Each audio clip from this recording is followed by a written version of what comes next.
अस्सलाम वालेकुम स्टूडेंट्स। आज हम डिस्कस करेंगे हाई फ्रीक्वेंसी इक्विवेलेंट सर्किट्स और मिलर इफेक्ट। तो मिलर इफेक्ट की आज हम बात करेंगे और मिलर कैपेसिटेंस फाइंड करेंगे। मिलर इफेक्ट क्या है? जॉन मिल्टन मिलर साहब, इन्होंने इस पे काम किया है।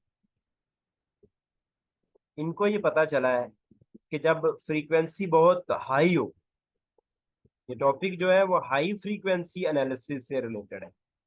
लो फ्रीक्वेंसी एनालिसिस हम लास्ट टाइम डिस्कस कर चुके हैं। हाई फ्रीक्वेंसी एनालिसिस जब आप करते हैं तो हाई फ्रीक्वेंसी पर जो ट्रांजिस्टर है जो आप यूज कर रहे होते हैं, उस ट्रांजिस्टर में दो इंटरनल कैपेसिटेंसीज प्रोड्यूस हो जाती हैं, या आप कहेंगे कैपेसिटर्स प्रोड्यूस होते हैं। हाई फ्रीक्वेंसी रेंज में दो इंटरनल कैपेसिटर्स जो है ट्रांजिस्टर के अंदर, वो इफेक्टिव हो जाते हैं। उन का प्रोड्यूस होना, उन कैपेसिटर्स का उस इफेक्ट को डिस्कस करना, इसी को हम कहते हैं Miller effect.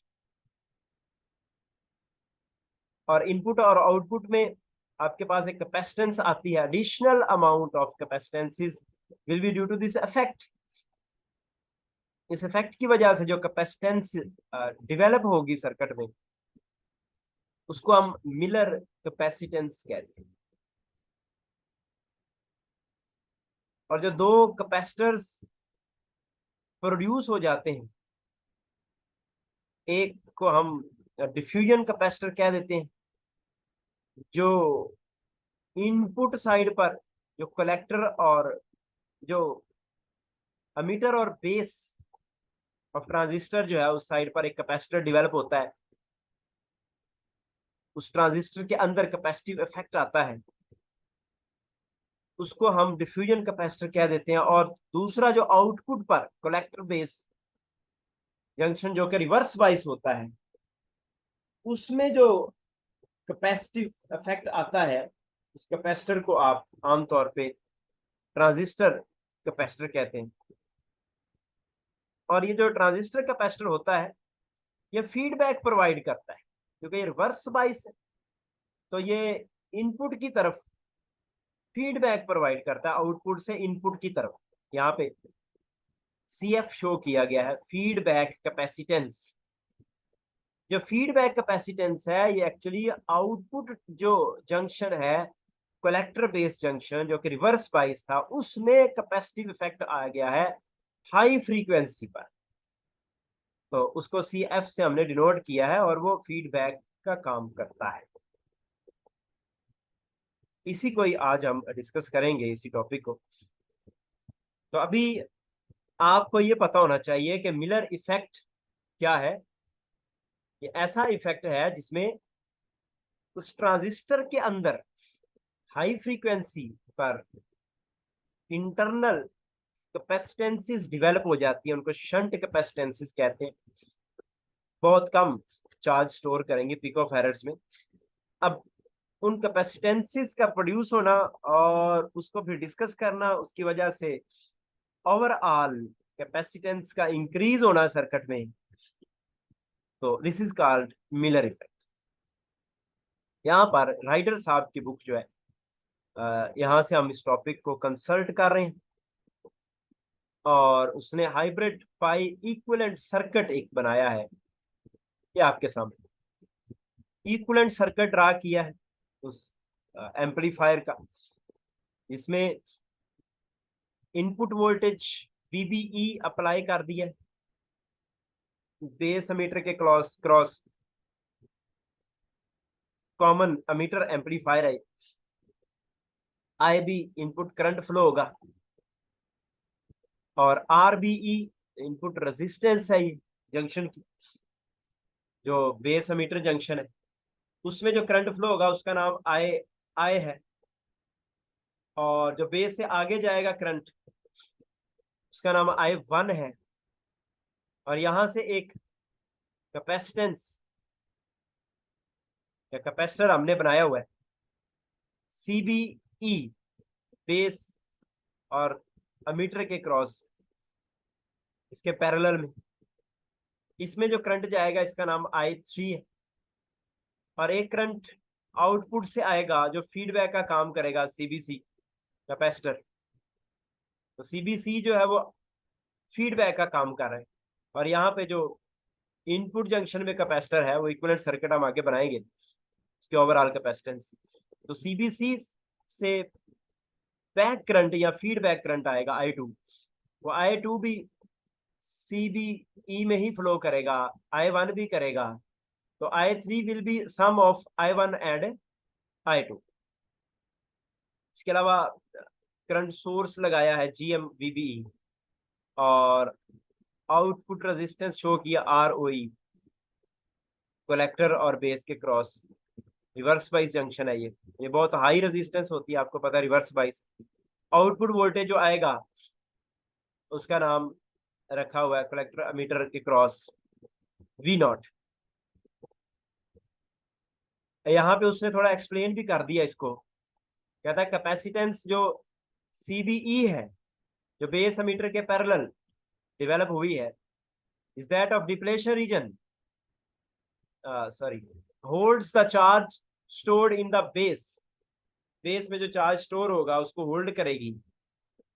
And is of many picofarads, forward bias है, कैपेसिटेंस की वैल्यू ज्यादा है। जो रिवर्स बाइस है कैपेसिटेंस जो लगी है CBC is that of depletion region at the reverse biased base collector junction, वो डेवलप हुई है और उसमें चार्ज बहुत कम आएगा, फ्यू पिकोफैरड्स तक की।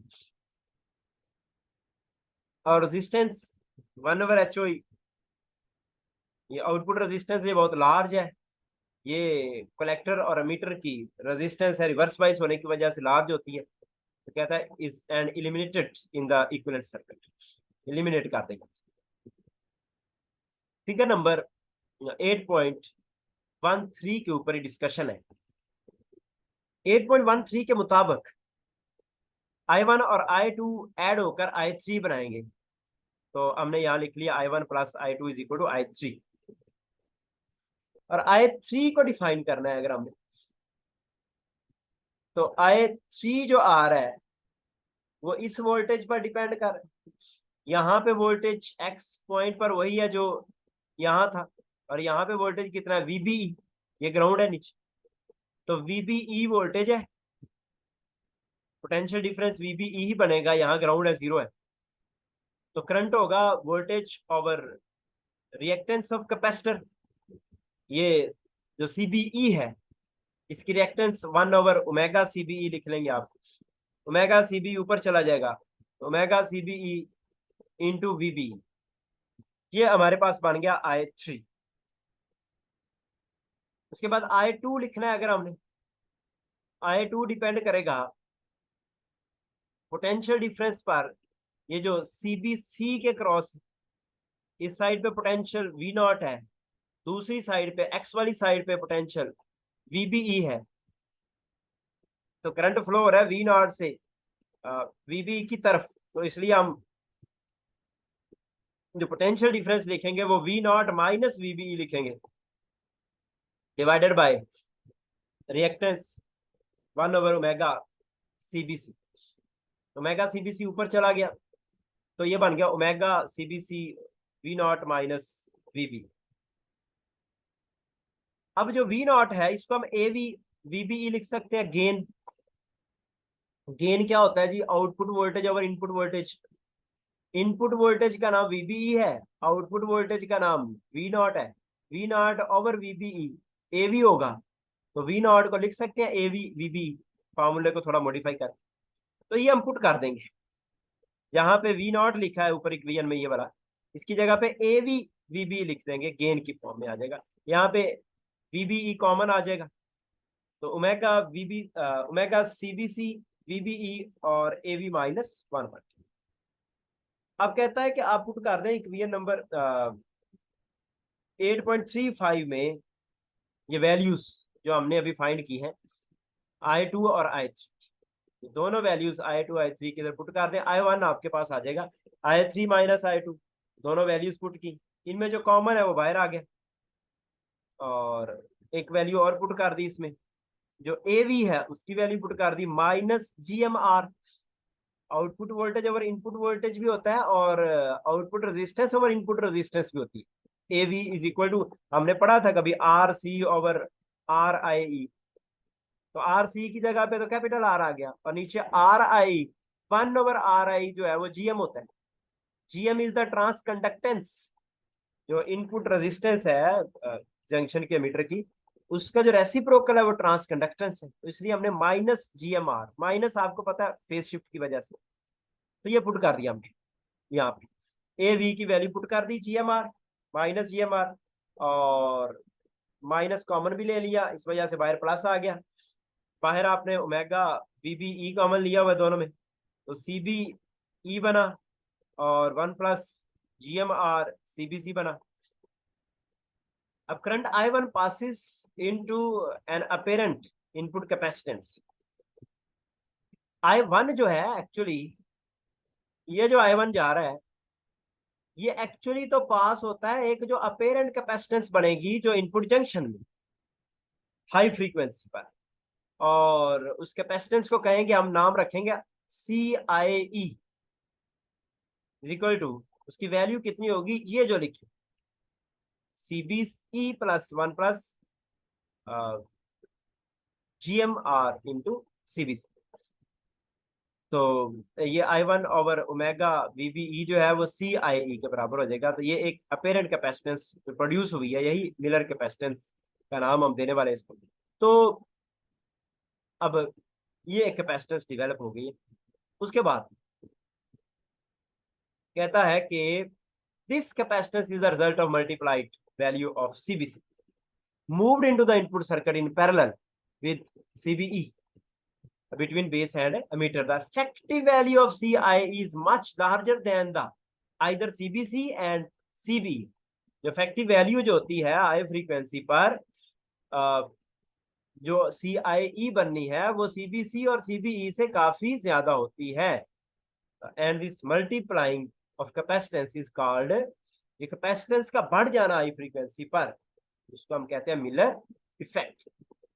और कहता है we then have 2 branches of input circuit, input circuit की 2 ब्रांचेस आप बना सकते हैं, 8.14 में शो की गई, which is high frequency GM model of transistor, जिसमें आपके पास ये जो इनपुट पेरेंट कैपेसिटेंस आई थी CIE, उसको शो कर दिया इनपुट। तो इनपुट जंक्शन जो है हाई फ्रीक्वेंसी पर, वहां पे एक कैपेसिटर बन जाता है, कैपेसिटिव इफेक्ट आ जाता है, उस कैपेसिटिव इफेक्ट को हमने यहाँ पे साथ में बना दिया है। और input capacitance is responsible for reduction of gain. सारी बात है कि जब गिवन IB पर करंट अगर सेम रहे तो voltage VBE will fall as the reactance of CIE falls with frequency. जब आप फ्रीक्वेंसी बढ़ाएंगे तो ये रिएक्टेंस जो है फॉल कर जाएगी, ये वाली CIE। तो इसकी वजह से गेन जो है, गेन भी डिक्रीज कर, तो गेन का जो डिक्रीज करना है हाई फ्रीक्वेंसी पर, वो किस वजह से हो रहा है, यहाँ पे जो एक कैपेसिटिव इफेक्ट आ गया है इनपुट जंक्शन में, तो कहता है कि the input capacitance CIE is responsible for reduction of gain of transistor amplifier at high frequency. तो हाई फ्रीक्वेंसी पर CIE का आ जाना, तो CIE की जो कैपेसिटेंस है वो डिपेंड करेगी किसके ऊपर, फ्रीक्वेंसी की। तो वोल्टेज VBE फॉल करेगा एज द कैपेसिटेंस, तो इस वजह से इनपुट कैपेसिटेंस रिस्पॉन्सिबल होगी गेन के रिड्यूस होने में। ऐसे ही FET के लिए भी आते, ये तो हमने BJTs के लिए किया ना, ट्रांजिस्टर था बाइपोलर जंक्शन ट्रांजिस्टर। अगर FETs है आपके पास या MOSFET है, तो फिर भी आप इसकी कैपेसिटेंस जो है वो फाइंड कर सकते हैं। और उसमें दो तरह की होगी, एक कैपेसिटेंस ये इक्विवेलेंट सर्किट बनाया है ग्राउंड सॉरी गेट और ड्रेन के क्रॉस, और दूसरा गेट और सोर्स के क्रॉस। तो दो तरह की कैपेसिटेंसेस अपीयर होंगी, और जो इनपुट वाली है उसको हम CIF से लिख लें, जो गेट सोर्स के क्रॉस अपेरेंट कैपेसिटेंस बनेगी हाई फ्रीक्वेंसी पर। और इधर आपने GM VGS ये वही करंट सोर्स लगाया हुआ है ड्रेन और सोर्स के क्रॉस, VDS आउटपुट वोल्टेज है। तो आप ये वाला भी FET वाली कैपेसिटेंस भी आप याद रख लें 8.39 और इसके इक्विवेलेंट सर्किट। तो ऐसे ये FETs के लिए ये सारा उसने एक्सप्लेन किया है, इसको अब आप पढ़ सकते हैं, ये आपके लिए कोई मुश्किल नहीं है। 8.40 आप बना लेंगे इक्वेशन। तो ये था जी आज का हमारे पास टॉपिक, जिसको हमने डिस्कस किया है मिलर इफेक्ट। और मिलर इफेक्ट क्या था? एक ऐसा इफेक्ट आया था हाई फ्रीक्वेंसी पर, मिड रेंज लो रेंज में नहीं, बल्कि हाई फ्रीक्वेंसीज पर जो कैपेसिटर है, सॉरी जो ट्रांजिस्टर है, उसके अंदर कैपेसिटिव इफेक्ट्स आ जाते हैं, जिसमें इनपुट जंक्शन में एक कैपेसिटर इक्विवेलेंट कैपेसिटर एक बन गया है, शंट कैपेसिटर, और एक आउटपुट में कैपेसिटर बन गया। तो इस इफेक्ट को हमने कैलकुलेट करना होता है, इसी को हम मिलर इफेक्ट। अल्लाह हाफिज।